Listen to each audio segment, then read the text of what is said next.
Thank you very much. Oh, is that the one? Fine. Hello. Can you guys hear me? Wicked. All right, cool. Hey guys, so my name's Pun. I'm the head of search at PhD UK.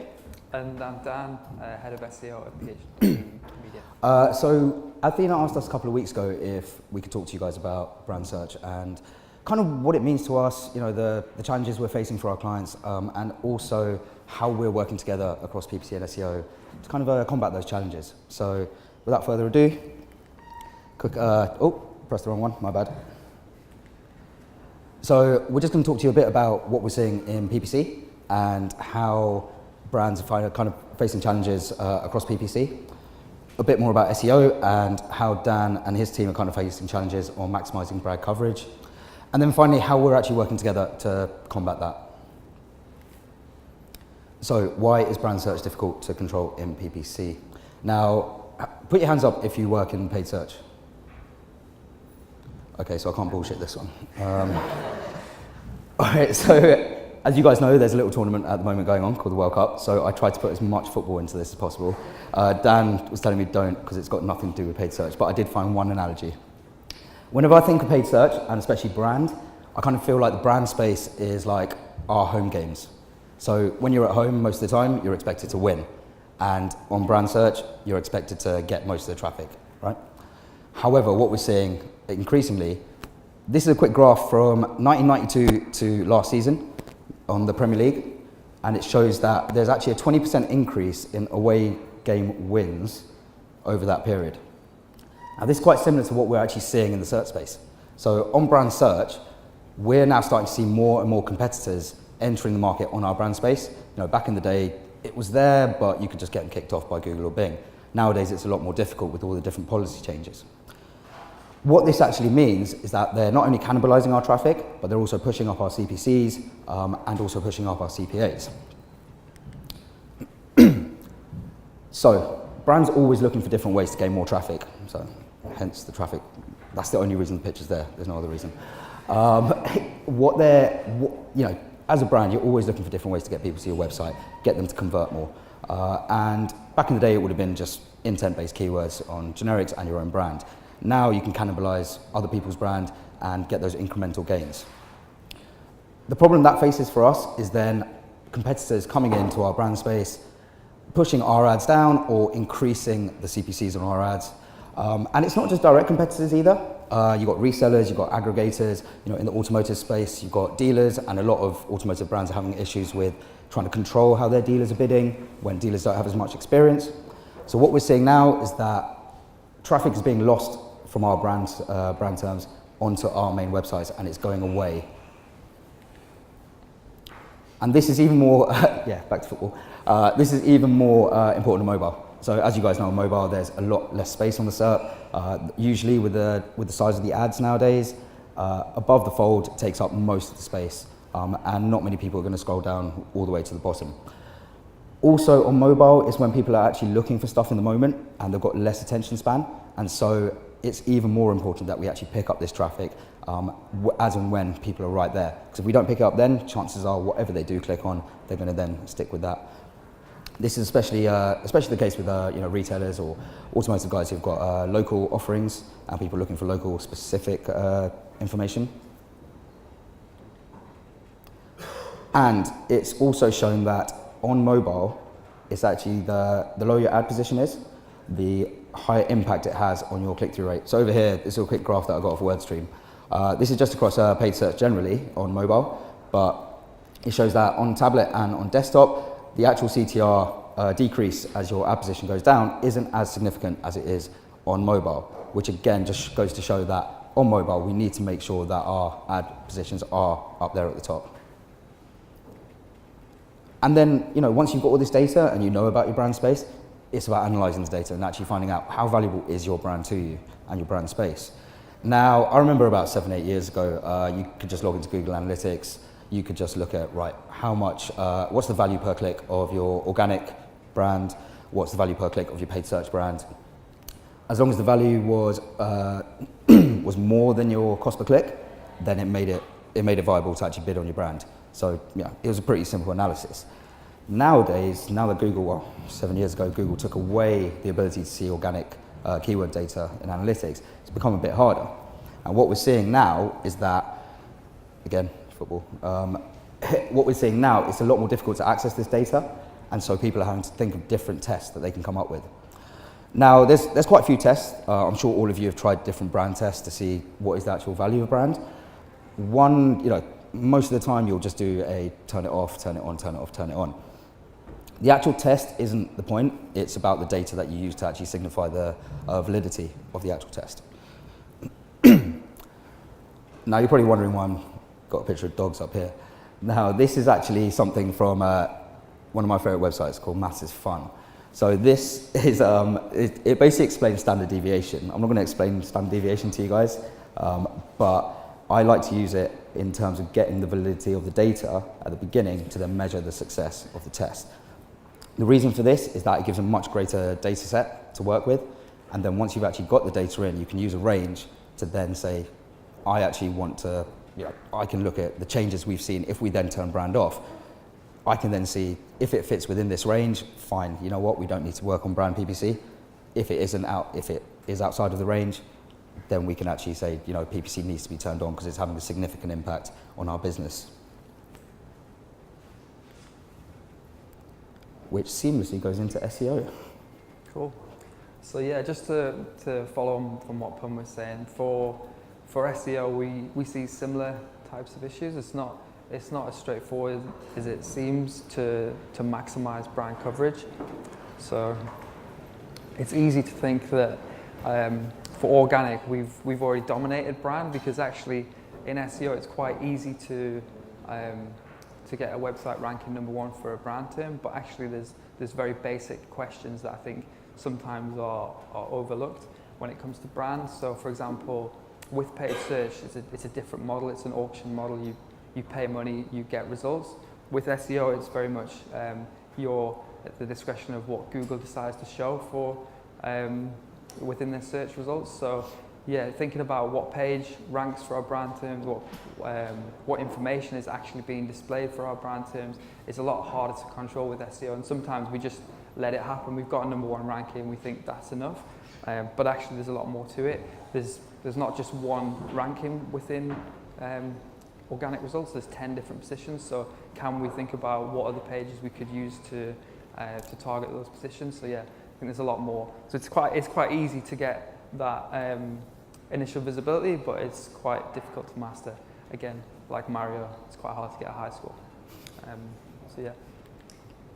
And some of the three big common issues that we find within SEO that lead to us not having maximum brand visibility. And the first one is actually that we're our own worst enemies. So our own pages compete with each other for similar keywords. So you might have one keyword, but actually what happens, Google will test different pages to see which one they think is the best page for the user. And what tends to happen is Google, when they do this test, they lower the rank of the search listing for our particular keyword. So actually thinking about what page we want to rank and actually targeting the keywords in the right way is really important. The second is that there will be other competitors who build brand hubs or build hubs to take advantage of your traffic, and we see that with a number of different brands. Normally, like aggregator sites, like maybe a TripAdvisor might take away some of that traffic that you could be capitalizing on. And then the third one is just that a competitor is purely accidentally just taking away your brand traffic. Maybe they have some of the products as your brand, or they actually host your products on their website. And then with SEO, it's not something that we can be as reactive with as paid search. We can't just put money against the problem and it goes away. Within SEO, there's a lot more involvement in the website, getting things done on the website. There might be a content team, there might be a tech team that you have a process for. Setting up a campaign page doesn't happen overnight. There's normally a process for how that happens. So all these things actually make it hard to be reactive, and hard to get things done unless there's actually a process in place. And also then you have to rely on Google to actually rank the right page, display the right information. Sometimes Google will just scrape information from a website and display that. So being in control of it is quite hard, and being reactive to search behaviours is also quite difficult.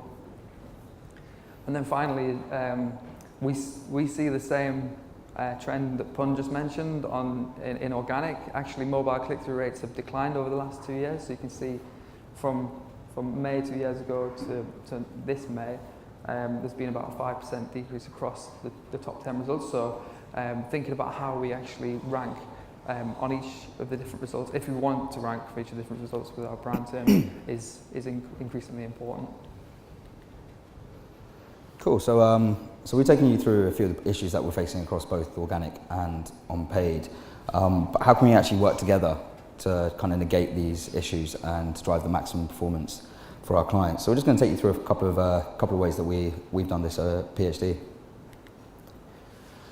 So number one is using cross-channel insights. What I mean by this is getting a bigger picture of what we're doing. So number one, what we do is we share all of our data. All our SEO teams have complete access to all of our search accounts, so they can actually see real-time data as to how different pages on the website are performing, and also how different keywords are performing. This then helps them to identify which keywords they need to then organically go and optimize, rather than just kind of guessing off the cuff. Yeah, and I think just to add to that, looking at the whole picture is actually sometimes more beneficial than just looking at each channel in isolation, because oftentimes what happens in PPC affects organic, and sometimes what happens in organic actually doesn't always affect PPC, but can enhance the results from PPC. Yeah, no, we've got the money to get rid of that, so that's fine. Number two is using real-time meta-performance data. So, are there any SEOs in here? Oh, nice. All right, cool. You're represented a bit. So as you guys know, from SEO, trying to test, how successful each, meta descriptions, meta tags, meta title is going to be is quite difficult. It takes a bit more time to actually get some data back. It can be done more quickly nowadays, within a day or 2 days, but you still have to then run the metadata, get traffic to your website, see how it's worked, then try some other metadata, wait for that to be crawled, get that up on the system, get traffic through there, and then see how the performance is to actually see which one works best. So what we're doing now is, especially now that Google's actually increased the limit of characters within ads, what we're doing now is for any clients, if they've got any metadata that needs to be changed on any pages, Dan and his team will actually send it over to our team in PPC. We'll trial it on some, keywords that aren't going to, not massive conversion drivers, but have got quite a lot of impressions, and we can then check the click-through rate for different meta descriptions and titles within our ad copy, get that back within a couple of days, send it over to his team and say, this one actually worked better, just using an A/B test. And that's proved really successful so far across some of our big clients. And then finally, it's driving SEM efficiencies through using different campaign management or bid management tools, and then also using ranking tools from SEO. So what we'll talk about here is actually using tools like, Dan, you want to give me some tools that you guys use? Like ranking tools you're talking about, yeah. We use quite a few different tools, but like AWR, Search Metrics, SEMrush, Bright Edge, there's quite a few different tools that track rankings. So we've been looking at a few of these tools, by data metrics as well, to see which ones actually give us the best real-time data in terms of SEO rankings. And then we're combining those with our campaign management tools or our bidding tools, DoubleClick, Marin, Kenshu. And then off the back of that, we can then define bidding rules within paid search based on the organic position. The theory behind this was that if you're organically ranking in position 1 on your brand term, you shouldn't really need to do paid search, but a lot of clients still want to target their paid search just to protect it, which makes complete sense. But what this allows us to do is actually say, rather than having to do different tests, we can just put a bidding algorithm in, let the machine learning actually see if it works or not, and then based on what DoubleClick comes back with, we then know if it's actually valuable or not to actually bid on our brand terms. We did this for a client couple of years ago, and we actually increased basically exactly the same thing. It was very simple. If we're ranking top 2 positions on brand, we'll turn off our paid search. If it's below position 2, we'll do a 20% reduction in our CPC, and if it's below the first page, then we'll just be 100% on PPC.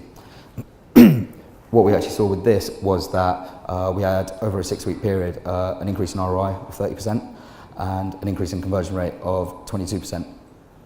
And then we were able to take those savings, put them into generics where we can get more incremental gains. So the client was really happy with that. SEO guys were happy with that because they managed to get more traffic, and we were using our budget more efficiently. So happy days all around.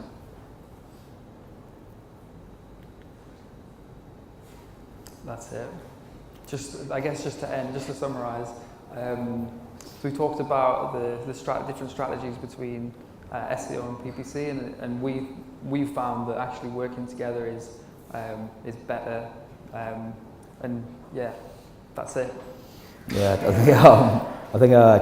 I think it's important for everyone to realise how important it is for SEO and PPC to work together.